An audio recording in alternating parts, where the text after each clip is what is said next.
कहीं पर हिंदू की मुसलमान से लड़ाई, कहीं पर मुसलमान की हिंदू से लड़ाई, कहीं पर दलितों की लड़ाई।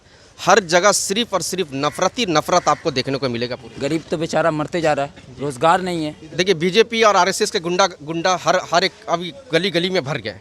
नमस्कार आदाब, मैं रज़ान सारी, स्वागत है आप सभी का हिंद वॉइस पे। आज जो यौम आज़ादी का मौका चल रहा है, उस मौके पर जो है बहुत सारी ऐसी चीज़ें जो सियासी तौर पर जो है आम जनता में चली, क्योंकि आज़ाद तो हो गए मगर बहुत सारे लोग सोशल मीडिया पे लिख रहे हैं कि सीए एनआरसी के टाइम मतलब कि बिल आने के बाद मुसलमानों पर बहुत सारे सवाल खड़े हो गए। और जिस तरह से राजस्थान का माहौल चल रहा है, तो आइए कि इस बार की जो आज़ादी है, पैंडेमिक है, तो किस तरह से नहीं है। तो कुछ व्यक्ति है जो पॉलिटिकल तौर पे जो है कांग्रेस पार्टी करते हैं और यहाँ पर जो है आम जनता से भी जुड़े हैं, तो उनसे बातचीत करेंगे। सबसे पहले आप अपना नाम बताइए। मैं मोहम्मद सरफराज, यूथ कांग्रेस का सेक्रेटरी बंगाल। अच्छा सरफराज, ये बताइए कि अभी जो मतलब यौम आज़ादी हम लोग मना रहे हैं और पुराने सालों में जब मना रहे थे, तो क्या बदलाव देख रहा है सियासी तौर पर, समाजी तौर पर, और ये पैंडेमिक का माहौल है इस पर? देखिए, जब हिंदुस्तान को आज़ादी मिली तो कांग्रेस पार्टी ने अंग्रेज़ों के खिलाफ आज़ादी की लड़ाई लड़ी और आज़ादी दिलाई। और वो आज़ादी हिंदुस्तान के हर एक व्यक्ति के लिए था। वो आज़ादी हिंदू को अपना हक देता था, मुसलमान को अपना हक देता था, सिख और ईसाई को, गरीब को, मजदूर को, किसान को अपना हक देता था। लेकिन अभी जो आज़ादी है, जो आज़ादी आज हम लोग इंडिपेंडेंस डे मना रहे 15 अगस्त के दिन, ये नरेंद्र मोदी की सरकार, हर जगह आप देखेंगे कहीं पर हिंदू की मुसलमान से लड़ाई, कहीं पर मुसलमान की हिंदू से लड़ाई, कहीं पर दलितों की लड़ाई। हर जगह सिर्फ और सिर्फ नफरत ही नफरत आपको देखने को मिलेगा पूरे हिंदुस्तान में। कांग्रेस पार्टी आज़ादी के पहले और आज़ादी के बाद तक हमेशा लोगों के भलाई के लिए, देश के भलाई के लिए लड़ाई लड़ती रही है। लेकिन कभी राम मंदिर को लेके झगड़ा, राम मंदिर में तो आप लोग कांग्रेस भी शामिल है, शिलान्यास राजीव गांधी ने कराया था। कांग्रेस पार्टी ने ये कदम, राजीव गांधी जी को मिसगाइड किया गया था उस वक्त में, लेकिन उन्होंने अदालत के ऊपर छोड़ दिया। उन्होंने कभी हिंदू मुसलमान की राजनीति हिंदुस्तान में नहीं की। कांग्रेस पार्टी ने हमेशा जितना हिंदुओं का साथ दिया, उतना मुसलमान का साथ दिया, उतना दलितों का साथ दिया, किसानों का साथ दिया। ग्रीन रेवोल्यूशन इंदिरा गांधी लेकर आई, बैंक का निजीकरण इंदिरा गांधी लेकर आई, राजीव गांधी इतने बड़े बड़े यूनिवर्सिटीज़ यहाँ पर बनाए, जिसके दम पर आज हिंदुस्तान पूरे दुनिया में रोशन है।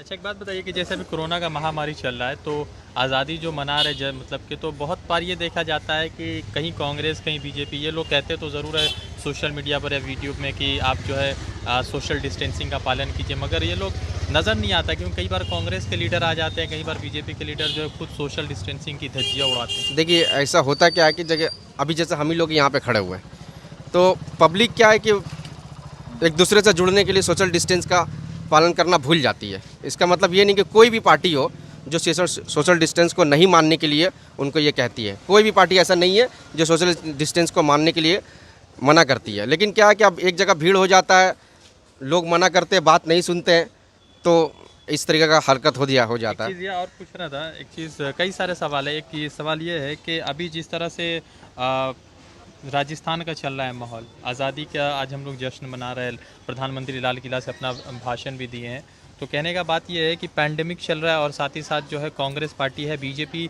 बिहार में अपनी राजनीतिक छवि को मतलब फिर से उभारने की कोशिश में लगी है, तो कांग्रेस पार्टी का आम जनता का किस तरह के सहयोग है? कांग्रेस पार्टी आम जनता से बहुत दूर होती चली जा रही है, कभी सत्ता में 10 साल होती है, अब 52-53 सीट पर खेल रही है। देखिए, कांग्रेस पार्टी कभी धर्म की राजनीति नहीं कर रही है। कांग्रेस पार्टी हमेशा देश को आगे बढ़ाने की, यहाँ के गरीब जनता के लिए, जनता को आगे बढ़ाने के लिए हमेशा कदम उठाया है। कांग्रेस पार्टी भी अगर चाहे तो मंदिर मस्जिद पर अगर राजनीति करने लगे तो उनका भी नाम नरेंद्र मोदी की तरह हो जाएगा। लेकिन देश में जिस तरीके से जो अंधभक्त लोग हैं, जिस तरीके से फेक मीडिया हैं, जो मीडिया, आप लोग के माध्यम से मैं उन मीडिया को कहना चाहता हूँ कि जो गरीबों की, मजदूरों की सच्चाई की आवाज़ को दबाने की हमेशा से कोशिश करते आए हैं, उनके खिलाफ में हमारी लड़ाई है। आज इन लोगों ने कांग्रेस के आवाज़ को कहीं ना कहीं दबाने की कोशिश की है। आप हर एक मीडिया को देख लीजिए, आप राजीव त्यागी जी का डेथ हो गया, वो कहते रहे कि मुझे जाना है, लेकिन सवाल पे सवाल उनसे कहा गया, उनकी तबीयत बिगड़ रही थी। ये सवाल तो बनता है ना मीडिया का आज आज़ादी कहाँ है? आज सारी मीडिया नरेंद्र मोदी के गुलाम बन के रह गई है। वो मीडिया मोदी के या संबित पात्रा से नहीं पूछेगी कि हिंदुस्तान में इतना रेप क्यों हो रहा है।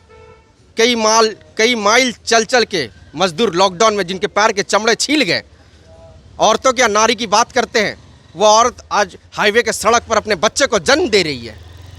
कहाँ गया ऐसा नारी शक्ति का? कहाँ गया वह मजदूर का कानून? कहाँ गया वो किसान जो अपने पेड़ पे रस्सी का फांसी लगाकर अपने जान को कुर्बान कर दिया?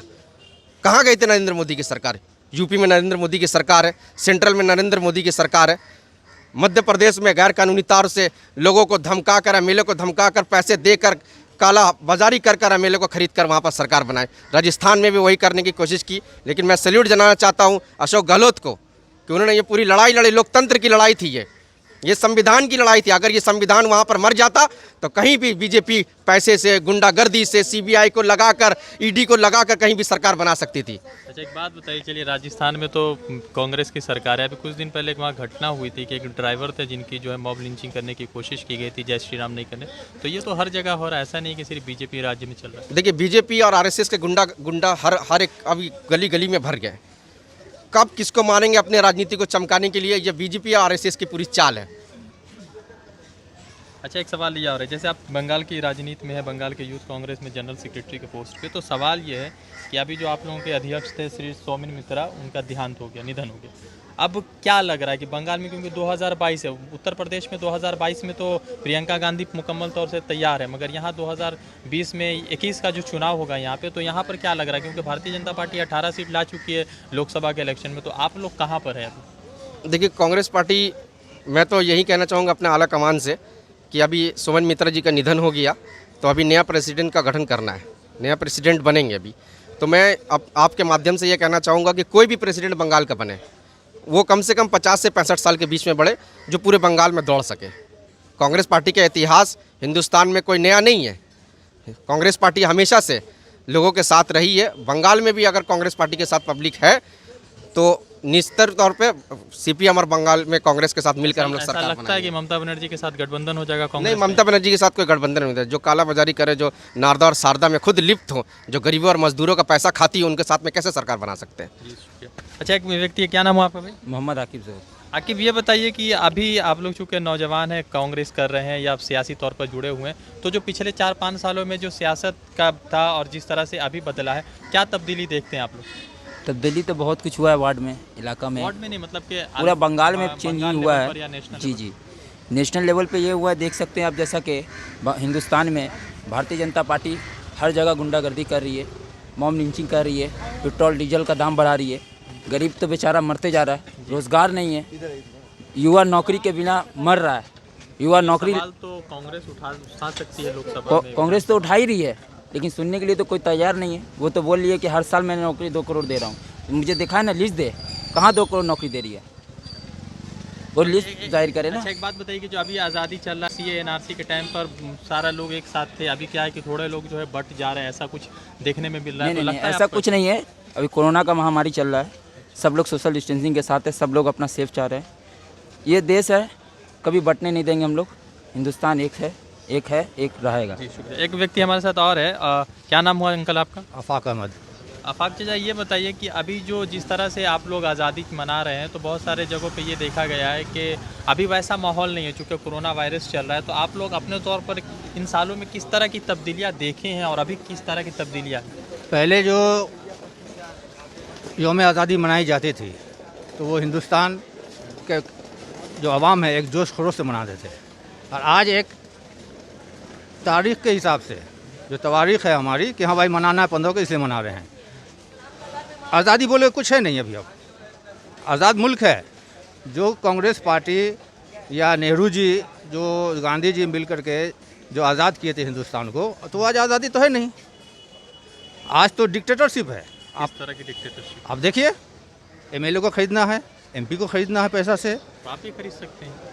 अरे भैया, पार्टी भी खरीद सकती है। हाँ खरीद सकती है, लेकिन कांग्रेस खरीदती नहीं है ना, क्योंकि वो तो संविधान पे उसको ये है, उसको जो है संविधान पे उसको यकीन है, उसको पैसे पे यकीन है नहीं। अब कांग्रेस पार्टी कभी भी हिंदुस्तान के लिए सोची, एक धर्म के लिए नहीं सोची।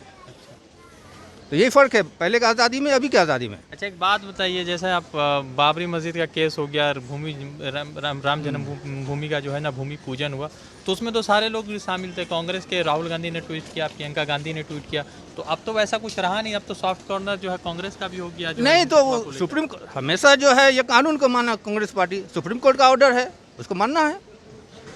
पहले भी जो फॉलो हुआ ये बाबरी मस्जिद टूटी जो बोल रहे हैं कि कांग्रेस ने तोड़वाया ये करवाया, तो वो तो चूँकि हाई कोर्ट और सुप्रीम कोर्ट का ऑर्डर था।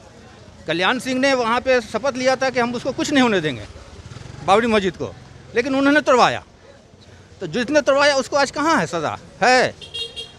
मस्जिद का पहले केस आ गया और उसको जो तोड़ा गया है एंटी सोशल जो हैं उनका केस अभी तक पेंडिंग में है। ये तो हिंदुस्तान की हालत हो गई है, आरएसएस वाले करवा चुके हैं। तो यहाँ पे क्या है कि कांग्रेस के साथ साथ जो है जो बुज़ुर्ग हैं उन लोगों की एक अपनी पॉलिटिकल आइडियोलॉजी है, कांग्रेस के साथ जुड़े हुए हैं। तो सवाल ये पैदा होता है कि अभी का आज़ादी और पिछले 7 सालों में 8 सालों में जब बीजेपी सरकार इस सत्ता में नहीं थी तो उस वक्त क्या बदलाव और तब्दीली दिख रही थी। वैसे एक चीज़ बहुत अहम है कि आप सीए एनआरसी के बाद जो है मुल्क में वैसी भाईचारा नहीं देखने को मिल रही है, क्योंकि मजहबी राजनीति जो है बहुत बढ़ चुकी है। और जिस तरह से मीडिया पर डिबेट चल रहा है, राजीव त्यागी का निधन भी हो गया, तो बहुत सारे सवाल जो है कांग्रेस के साथ साथ जो है मीडिया पर बीजेपी पर भी खड़े हो रहे हैं। वैसे अलका लांबा ने कांग्रेस को एक जिम्मेदार ठहरा दिया कि कांग्रेस ने जो पहले डिसीजन लिया था कि अपने प्रवक्ताओं को मीडिया चैनल में नहीं भेजने का, वो कह रही थी कि अगर शायद ये होता तो राजीव त्यागी हमारे बीच आज मौजूद होते। ये खैर अलका लांबा का अपना विचार है, वो अपने व्यूज़ दे रही है। मैं रज़ा अंसारी फिर जुड़ूंगा किसी अपडेट के साथ। शुक्रिया।